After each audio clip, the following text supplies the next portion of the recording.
ரீசெண்டாக நம்ம மாஸ்டர் மகேந்திரன் ஒரு இன்டர்வியூவில் கரண்ட்டை பற்றி கேட்ட கேள்விக்கு சோலார் சிஸ்டம் அப்படின்னு ஒன்று இருக்குது அப்படின்னு பேச ஆரம்பிக்க அவர் பேசினதை வச்சு நம்ம இணையவாசிகள் வாசின்னு வாசித்து தள்ளிட்டாங்கங்க.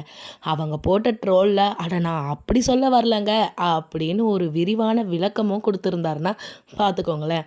இந்த நிலையில் நாம் இப்போ சோலார் பேனல்னால் என்ன, மத்திய மாநில அரசுகள் இதற்காக என்னென்ன மானியங்கள்லாம் கொடுக்குறாங்க அப்படிங்கிறத பற்றி தான் இந்த வீடியோவில் பார்க்க போகிறோம். பிரதம மந்திரி சூரியகர் இலவச மின்சார திட்டத்தின் கீழே 3 கிலோவாட் சோலார் பேனல்களுக்கு மத்திய அரசு மிக உயர்ந்த மானியத்தை வழங்கிட்டு வர்றதா சொல்கிறாங்க. ஒரு நடுத்தர குடும்பத்தோட தேவைகளை பூர்த்தி செய்ய 3 கிலோவாட் சோலார் பேனல் போதுமானதாக இருக்கிறதாவும், இது மூலமாக வீட்டில் இருக்க எல்லா லைட்டு, ஃபேனு, டிவி போன்ற மற்ற மின்சார சாதனங்களை ஈஸியாக பயன்படுத்திக்க முடியும்னு சொல்கிறாங்கங்க. அப்படி இந்த 3 கிலோவாட் சோலார் பேனல் நிறுவ எவ்வளவு இடம் தேவைப்படும், அதோட விலை தான் என்ன, கவர்மெண்ட் கிட்டேருந்து இதற்கான மானியம் பெறுவது எப்படி அப்படிங்கிறத தான் இப்போ பார்க்க போகிறோம். சோலார் எனர்ஜி அப்படிங்கிறது நம்மளுடைய எதிர்காலத்துக்கான எரிபொருள் அப்படின்னே சொல்லலாம். ஒரு வீட்டின் கூரையில் நிறுவப்பட்ட சோலார் அமைப்பு சூரிய ஒளியிலிருந்து மின்சாரத்தை உருவாக்கி தருது. இதற்கு எந்த ஒரு மின்கம்பியோ அல்லது மின் மாற்றிகளோ இல்லாமலே நம்மளால் கரண்ட்டை யூஸ் பண்ணிக்க முடியும். குறைஞ்சபட்சம் 1 கிலோவாட் சூரிய மின் அமைப்பை நிறுவ குறைஞ்சபட்சம் 10 சதுர அடி மீட்டராவது இடம் தேவைப்படுதாம். அதே சமயம் 3 கிலோவாட் மின் அமைப்புக்கு சுமார் 30 சதுர மீட்டர் அளவுக்கு இடம் தேவைப்படுது. கோடை காலத்தில் சூரியன் பிரகாசிக்கும் போது சூரிய மின் அமைப்பு அதன் முழு திறனில் மின்சாரத்தை உற்பத்தி செஞ்சு, அதாவது ஒரு நாளைக்கு சுமார் 12 யூனிட் மின்சாரத்தை உற்பத்தி செஞ்சு தருதாங்க. இது மூலமாக மின்சாரத்தினால ஆன பொருட்களை வீட்டில் ஈஸியாக பயன்படுத்திக்க முடியும்.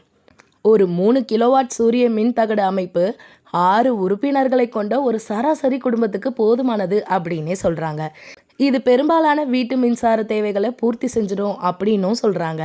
இதில் 8 to 10 எல்இடி பல்பு, 2 to 3 ஃபேன்கள், ஒரு ஏசி, ஒரு ஃப்ரிட்ஜு, ஒரு எல்இடி டிவி, ஒரு வைஃபை ராய்ட்டர், ஒரு வாஷிங் மிஷின், ஒரு motor, 1 to 2 laptop, phone charger அப்படின்னு இத்தனையும் பயன்படுத்திக்க முடியும். இந்தியாவில் 3 கிலோவாட் கொண்ட சோலார் பேனலை அமைக்கிறதுக்கு செலவு என்ன ஆகும் அப்படின்னு பார்த்தோன்னா, இது மாநிலத்திற்கு மாநிலம் சற்று மாறுபடும் அப்படின்னு தாங்க சொல்கிறாங்க. இந்த செலவானது நிறுவனம், பேனலோட தரம், இன்வெர்ட்டர் மற்றும் பயனர் வசிக்கும் நகரம் இது எல்லாத்தையும் பொறுத்து தாங்க மாறுபடும் அப்படின்னு பார்க்கப்படுது. ஆனால் பொதுவாக சொல்லணும்னா மானியம் இல்லாமல் இதுக்கு 1.5 லட்சத்துலேருந்து 2 லட்சம் வரை செலவாகும் அப்படின்னு சொல்கிறாங்கங்க. ஒருவேளை உங்களுக்கு மானியம் கிடைச்சா உங்கள் செலவில் 50 முதல் 60% வரை சேமிக்கலாங்க.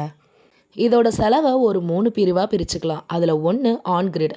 இதற்கு பேட்ரி தேவைப்படும். இதற்கு சுமார் 1.5 லட்சம் முதல் 1.8 லட்சம் வரை செலவாகும்.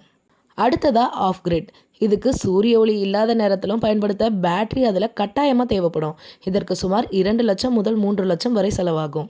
ஒரு ஹாஃப் கிரிட் செட்டப்க்கு பேட்டரி அடிப்படையை வச்சு தான் அதோட விலையை நிர்ணயிக்க முடியும். இதற்கு சுமார் 2.5 லட்சம் முதல் 4 லட்சம் மட்டும் இல்லாமல் அதற்கு மேலே கூட செலவாக வாய்ப்புண்டு. பிரதம மந்திரி மின்சார திட்டத்தின் கீழே 3 கிலோவாட் அல்லது அதற்கும் மேற்பட்ட பேனல்களை நிறுவுவதற்கு மத்திய அரசு அதிகபட்சமாக ரூபாய் 78,000 மானியம் வழங்குறாங்க. நீங்கள் 3 கிலோவாட்டுக்கு மேலே திறன் கொண்ட எந்த பட்ஜெட்டில் நீங்கள் பேனல் அமைச்சாலும் அவங்க கொடுக்கறது 3 கிலோவாட்டை அடிப்படையாக கொண்டு தான் மானியம் வழங்குறாங்க. இதை தவிர இதற்கு மத்திய அரசு மட்டும் இல்லாமல் மாநில அரசுகளும் சில மானியங்களை வழங்கிட்டு தான் வந்துக்கிட்டு இருக்காங்க. அப்படிப்பட்ட நிலையில் உங்கள் வீட்டோட தேவைக்கு ஏற்ப நீங்கள் சோலார் பேனலை யூஸ் பண்ணிக்கிறதுக்கு மூலியமாக உங்கள் குடும்பத்தில் ஒரு 6 பேர் இருந்து உங்ககிட்ட ஒரு 3 BHK வீடு இருந்தால் 3 கிலோவாட் சோலார் பேனலை யூஸ் பண்ணுறது மூலயமா உங்களோட மின்சார தேவைகளை நீங்கள் வசதியாக பூர்த்தி செஞ்சுக்க முடியும். ஆனால் இதெல்லாம் கேட்க நல்லா தான் இருக்குது. ஆனால் சாத்தியமா அப்படின்னா, ஒரு நடுத்தர குடும்பத்திற்கோ அல்லது வறுமை கோட்டுக்கு கீழே இருக்கவங்களுக்கு இதை அரசால் மட்டுமே இதை அமைச்சு தர முடியும். ஆனால் அப்பர் மிடில் கிளாஸ் ஸ்டேஜில் இருக்கவங்களுக்கு கண்டிப்பாக இதை நம்மளோட தேவைக்காக கண்டிப்பாக உபயோகப்படுத்தி நல்லாவே பயனடைய முடியும் அப்படின்னு தாங்க சொல்ல வராங்க.